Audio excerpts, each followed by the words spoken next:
school board is primarily a policy group, a policy board, and our job is to prepare policy, not get in the weeds of day-to-day activities, not only at the school division but also in the building. And so we want to clearly define for board members that and how we should conduct ourselves as we perform our duties as school board members. So you'll see that we have in front of you a draft regulation BG-R for board staff communications and the way that we should govern ourselves. After all, and I said this before, and I mean it sincerely, it takes 4 board members to charge the board to move in a direction, either to do something or to not do something. And when 4 members of this 7-member board agree to do that, then we can charge the superintendent to act on behalf of the board. The superintendent does not act on behalf of individuals or individual board members. He acts on behalf of the board. And so we want to make sure that that's clearly defined, that board members govern themselves accordingly in that regard, and that other board members understand that when we voted for different duties, that each board member had additional assignments, if you will, or liaisons, that the board voted for those activities and to charge them to act on behalf of the board. If you are a board member and you're engaged in something that the board did not ask you to do, then you're not acting on behalf of the board. You're acting on your behalf, and the board is the only authority, not the individual board member. So this is just standard expectations of the school board as defined by our job from the Department of Education and the state constitution. So there's nothing new here. It is just putting it in clear, concise words to make sure that there is a clear understanding of what is expected of us and what is not expected of us. There's a little bit of misinformation between school board members and employees, when sometimes employees think that they work for the school board members.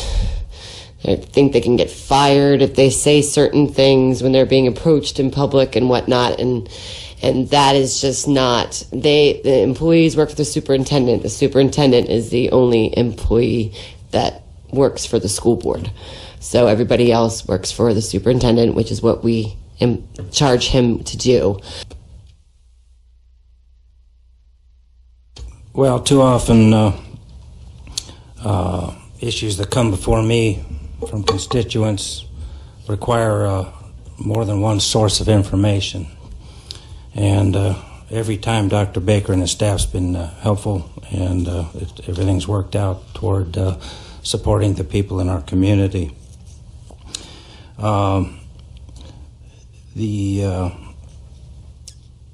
Any limits through rules, probably the ones you're presenting, will defeat the very purpose of the elections. Any limits keep us all, but me in particularly, that's who I'm concerned about, is my 18,000 constituents, from representing our constituents, and we're treating each other as children. It is very apparent.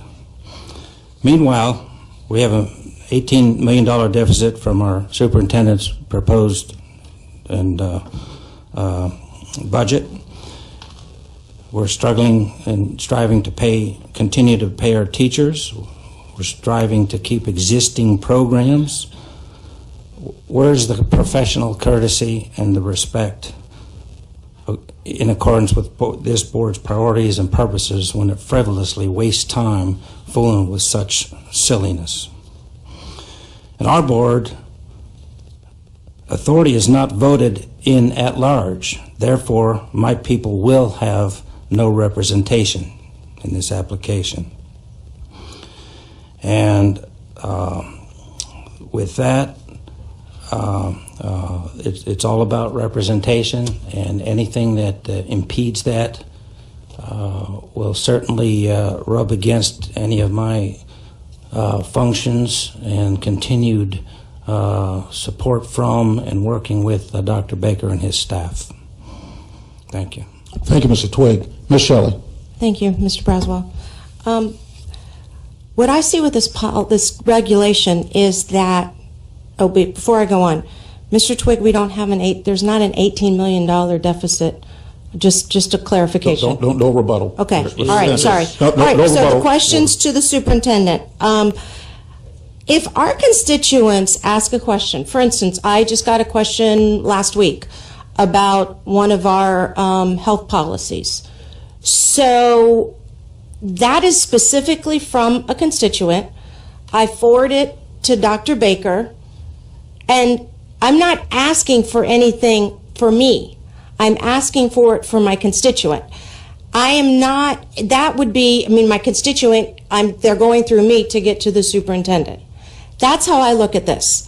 I'm not, my constituents are still going to be well represented. If they ask a question, I am still going to forward that question from my constituent to Dr. Baker. And then he or his staff will be able to will answer that question because it's from a constituent. So I could ask my constituent to email the superintendent specifically, but I'm going to forward it and just say, this is a question I received. I am not going to get the answer. The answer will go to my constituent. That's the difference, is I don't need to know what the outcome was for that question. It was put to Dr. Baker and his staff. They got back with that constituent, specifically, directly. I'm not the middleman. I was the middleman in the beginning to get it to them, but I don't, as a school board and the school board members, we don't deal with the day-to-day operations of this school division.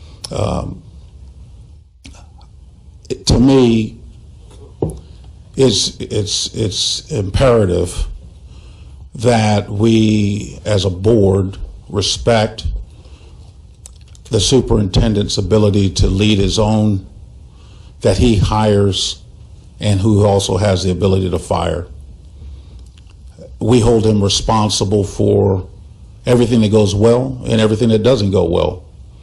And since we hold him responsible for that, we surely should give him the opportunity to influence that. So this particular board member wants to make sure that the superintendent is empowered to do the job that, be quite frank, we already hired him to do. I think it's extremely important as board members that we understand that we can't present a perceived form of undue influence. Please. Perceived undue influence. If an employee believes that we unduly influenced a matter in which they were involved, then there would be retribution against this board. Again, Ms. Phelps asked a good question. What are the teeth? What are the repercussions for not following school board policy? What's the repercussions for not following the regulation? For board members, it could be censure. For board members, it could be removal from duties. But other than that, there's really no repercussion that this board can impose on you.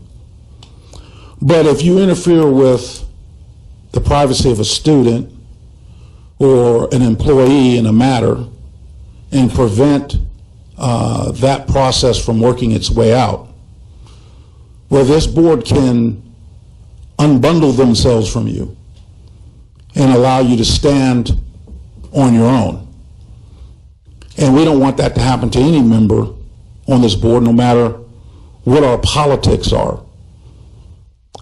We just want to make sure that the process for employees and students is always controlled through our superintendent, and that the board always is in a position to be able to do its job as an appellate authority.